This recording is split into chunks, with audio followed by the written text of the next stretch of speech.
into Gabby Williams, got hit in the forehead, and it caused 2 black eyes. And you can still see some of the remnants of them, and now she's sporting the bloody lip.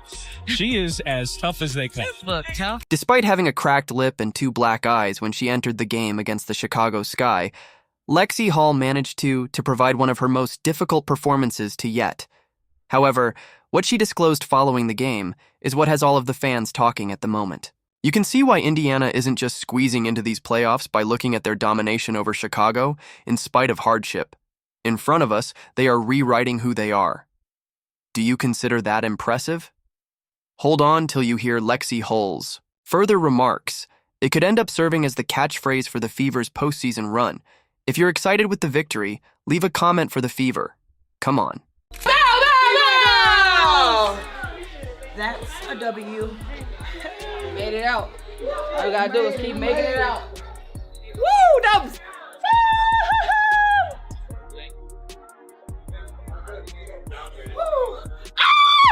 When half of your lineup is glued together and your best player is out, how do you win? When Caitlin Clark declared that her season was ended, that was the question that hung over Indiana. I had hoped to share a better update, but I will not be returning to play this season, she said when she went public a few days before the regular season ended. Since mid-July, Clark has been battling a persistent groin injury that has never healed the way she or the club had hoped. Fans clung to the hope that she would return for weeks. Hope was dashed when the news was released, and Indiana's entire postseason run had to be rewritten the fly. Caitlin Clark released a statement saying this: "I had hoped to share a better update, but I will not be returning to play this season. I spent hours in the gym every day with the singular goal of getting back out there. Disappointed isn't a big enough word to describe how I am feeling. I want to thank everyone who had my back through all the uncertainty. This has been incredibly frustrating, but even in the bad, there is good. The way the fans continue to show up for me and for the Fever brought me so much joy and important perspective. I am so proud of how this team has only gotten stronger through adversity this year. Now it's time to close out the season and claim our spot in the playoffs." Clark wasn't the only one. Throughout the year, the illness has been referred to as snakebite, and the it was only strengthened by the injured list. For the season, Sophie Cunningham was absent. Sydney Coulson suffered an ACL tear. Due to Chloe, BBY's personal knee problems, and Arie McDonald's absence due to a fractured foot, her name was unable to be removed from the injury report. That is the loss of a complete rotation. Imagine your franchise player, enforcer, backup point guard, key forward, and veteran all missing at the same time as you get ready for the latter stretch of the regular season. Every game, the coaching staff had to play musical chairs with lineups rather of fostering camaraderie. At the end of the day, she's been working her butt off to be able to get back, and we've kind of run out of time to be able to do it in a safe way, in a safe manner. And I think we've all been very open and upfront with her long-term health and wellness is the most important thing. To be in a position that you need to be in to play at this time of the year, we just ran out of time to get her there. Stephanie White, the head coach, expressed her dissatisfaction openly. "It's frustrating all the injuries that she's had," she candidly said, referring to this summer's clashes with Clark. According to White, the groin problem just ran out of time. She stated, "We ran out of time to be able to do it in a safe way, in a safe manner," emphasizing that Clark's long-term health came above the possibility of a hasty return. That was reiterated by General Manager Amber Cox, who reminded everyone that maintaining Clark's career, rather than winning any games in the final stretch, had to be the main priority. Indiana's depth chart was completely destroyed by that choice. You remove McDonald's and Clark's playmaking, when you combine BB's range, Cunningham's tenacity, and Coulson's veteran minutes, you have a roster that is impenetrable. Every item felt more burdensome. All of the substitutions were enlarged. Clark, however, never appeared to be a player who had been cut for the season while on the sidelines. She applauded each basket. She got up to deliver high fives after getting off the bench. The TV cameras spotted her even when she was seated. Sharp eyes, a voice that cuts through the crowd, and complete engagement. even if her sneakers are never. On the ground, her leadership was nonetheless electrifying for Indiana supporters. Yeah, I mean, it's frustrating, number one, just all the injuries that she's had. Obviously, I wouldn't speak for her, but and the amount of work that she's put in to position herself to be able to play and then to, have to ultimately make this decision. There's disappointment. There's the obvious frustration that's come with not being healthy really for an entire season. But ultimately, I think the big picture is the most important thing, and those are conversations that we've continued to have. And the message has continued to be that it's not her long-term health and wellness and her being 100% when she's ready to go is the most important thing. Due to the harsh playoff picture, that presence was significant. The Fever held on to 8th position going into the week, just ahead of the Los Angeles Sparks. They ran the risk of falling out completely if they made one mistake. Adaptability emerged as the central concept. Will this roster's shortage last long enough to guarantee another postseason berth? Would they be able to make up for their lost superstar without becoming less self-assured? It seemed more like a battle of will than a basketball issue. The build-up to the Chicago game turned into a pressure cooker of its own because of the lingering uncertainty. There was nothing glamorous about it. Toughness, execution, and situational responsiveness were key components. Additionally, Indiana used that crucible as a springboard, the exact catalyst for their violent reaction against the Chicago Sky. If a newcomer in Bree Hall plays tonight, Boston on a kick out. Mitchell, she's hot to start.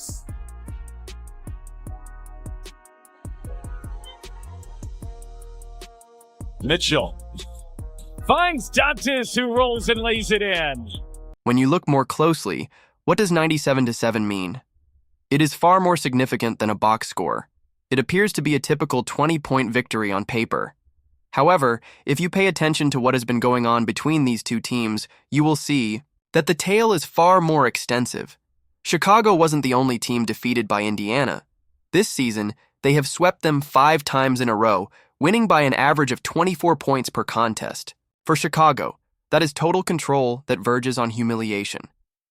Additionally, it's one of the few occasions when a matchup reveals the true distance between two franchises at the moment. A squad with that much domination should be sailing through the standings with ease, right? With the pressure increasing every game, they would enter perilous territory with only one loss in this position. Rather, they reversed the course of events, utilizing all of that uncertainty to drive their most dominant performance just when they needed it. Mitchell, will she add to it? Whips it back for Dantas. Kelsey Mitchell putting on a show here in Indy. Look at the spin on the ball. Just one dribble over the head pad. Mitchell's been brilliant on a kick out to Howard. Mitchell bouncing. Howard, the left hand. And then getting a stop on the defensive end. I know Coach Stephanie White is happy with her team with that.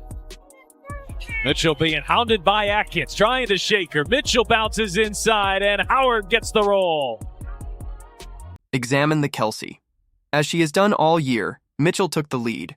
She confidently led the offense with 20 points and 8 assists, demonstrating her ability to strike a balance between playmaking and scoring.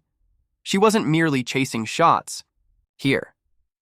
She was the one who arranged the table and continued to get buckets when the group needed them. Here in the first half. It's Howard finding Sims, who finishes tight quarters. Howard backing in on Williams. Little shake and bake. And the fadeaway. Natasha Howard, who finished with 18 points, 7 rebounds, and 4 steals, was just behind her. She distributed the floor between them. A disruptive defense that stymies the opposition's momentum combined with an inside scoring presence. 7 of them came in the second quarter.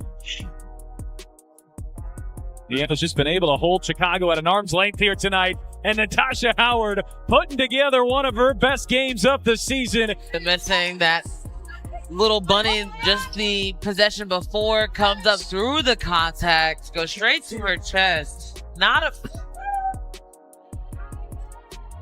Sims finds some space and can't get the roll. Howard charging, tips it, comes down with it, and flips it home. It didn't end there either. 3 further players for Indiana scored in double figures, demonstrating the attack's true balance. Odyssey Sims provided them with another dependable backcourt option to switch up and fast-hitting guard play. Aaliyah.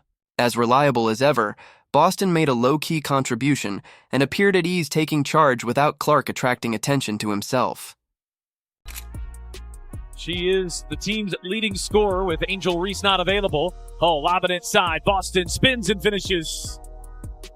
So far in the second half, it's been one step forward, one step back for the Sky. Boston turns the corner on Cardoso, banks it home, and a foul. In order to keep the Skies on their heels the entire time, even Aerial Powers contributed solid minutes with vigor and goals. This depth demonstrated why this wasn't a haphazard blowout at a time when injuries were already reducing the team. Good hands there by Williams.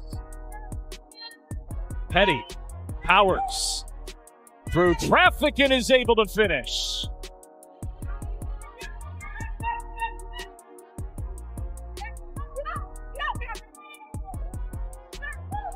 Powers going behind the back on Ban, muscles her way to the rim, draws the foul, and flips it home, and one Powers.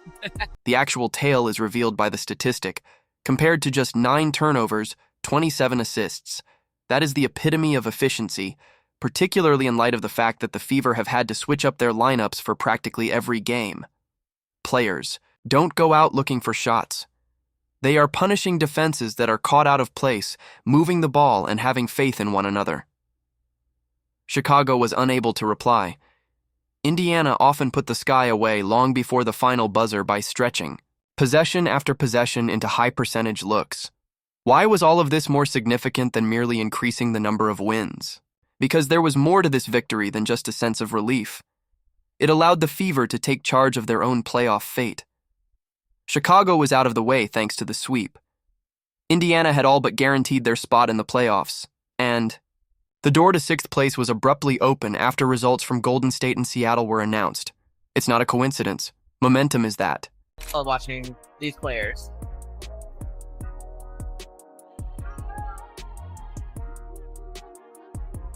Here's Michaela Timpson checking in for her first minutes and banking it home. Yes, Indiana prevailed by a score of 20.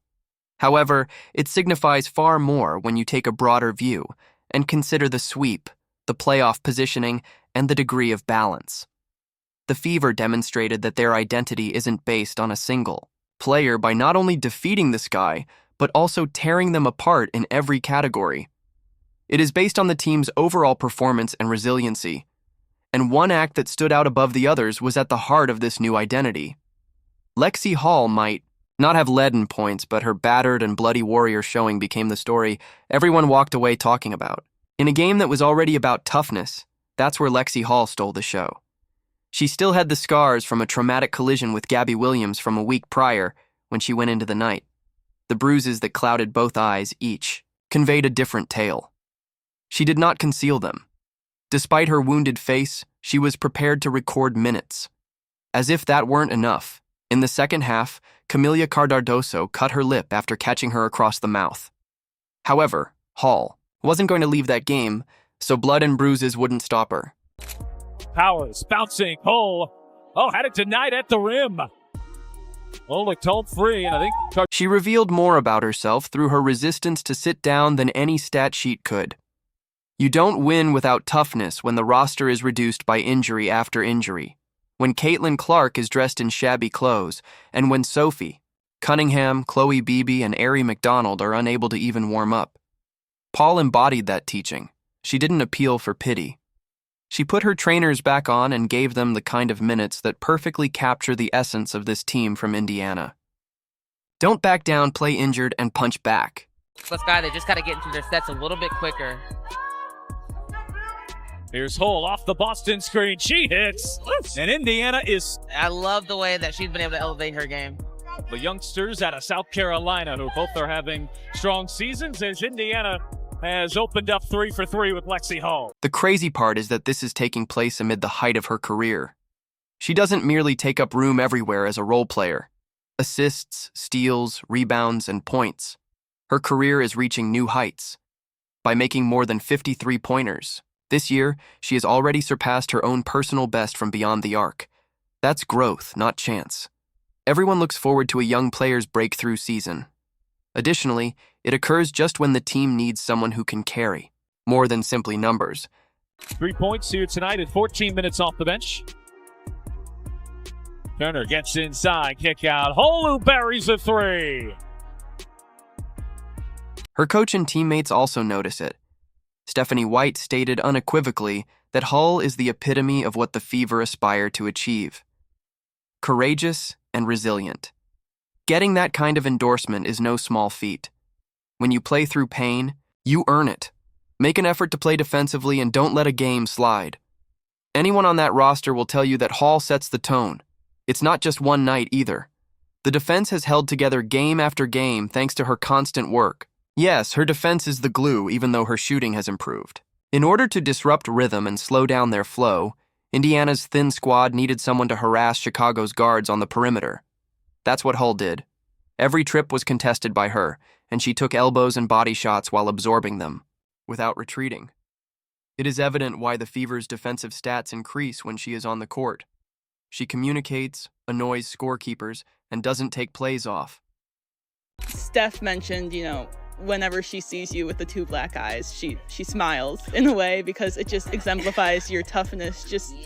Do you feel tough in these kinds of situations with these two black eyes? I mean, that's what people keep telling me. Every time she sees me, she smiles and then she says, "I'm so sorry." I'm like, "You don't need to be sorry. This is what it is." And when I'm playing, I forget about it, and then I go and look at the mirror. I'm like, "Oh shit, he's still there." So yeah, I don't really think too much about it because I don't necessarily feel them all the time. Yeah, and you're still able to see completely fine. Yep. Right. Nothing's changed. All right, perfect. The moment that brought everything together then arrived. Reporters questioned Hull about the black eyes following the victory. Through her injuries, she grinned and continued. Every day, they embody the warrior spirit of the team by fighting for their injured teammates. It was how she expressed this. Whether healthy or not, we play for one another, and we accept our setbacks as evidence of that struggle. She became the living embodiment of Indiana basketball's current state at that one instant. Hull is doing more than just having her finest year. She is telling the tale of this team's self-redefining journey. Furthermore, the contrast could not be more stark. While Indiana established a resilient culture, its rival was publicly unraveling. The resilient, nature of our team. I think one other thing that sometimes goes missed is just the character of these women, right? Especially this group that's been here, that's gone through all of this, and then the ones that we've brought in. We brought in with O and Che and AP. I mean, these are women who care about winning. These are women who care about one another. These are women who sacrifice every single day. What does it mean when a team may still decide its own playoff fate even if 5 players are missing? Indiana responded to the query in opposition to Chicago. The figures are also clear-cut. The Fever were 1 game ahead of Los Angeles in 9th, position prior to tip-off. Following this decisive victory and the Sparks' defeat by Atlanta, Indiana surged into 7th place and firmly maintained their position. At the bottom of the bracket, survival is suddenly not the main concern. It's about moving up, possibly even to 6th if things continue to go as planned. By my rough count, the Fever have beaten the Sky by 12,000 points in their 5 games this season. I'm not perfectly sure on that number, but it seems correct, as they smack the Chicago Sky yet again. Basically, they've already been in a good playoff position, but cement a hold on a playoff spot. It is impossible to exaggerate the importance. However, pride wasn't the only reason behind the sweep of Chicago. The biggest point difference between 2 teams in league history is currently that 5-game season dominance. It was about paving the way for the future. The Fever's postseason berth is assured for the 2nd consecutive year with this victory. Consider that. Despite not having Caitlin Clark at the forefront, a team that was buried at the bottom for almost 10 years is suddenly looking forward to consecutive postseason appearances. Other teams' mistakes have also created opportunities. Golden State had a difficult schedule in the last stretch, and Seattle lost games they really needed. Although Indiana didn't have to wait for assistance, they are undoubtedly accepting it. When the margins are this narrow, every break matters.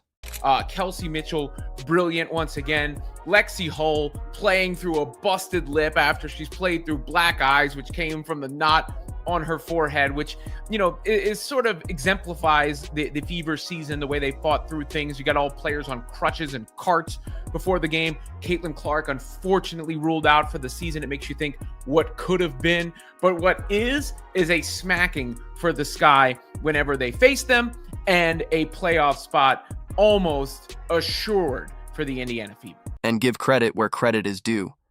Stephanie White anticipated this. Since July, her message has been straightforward.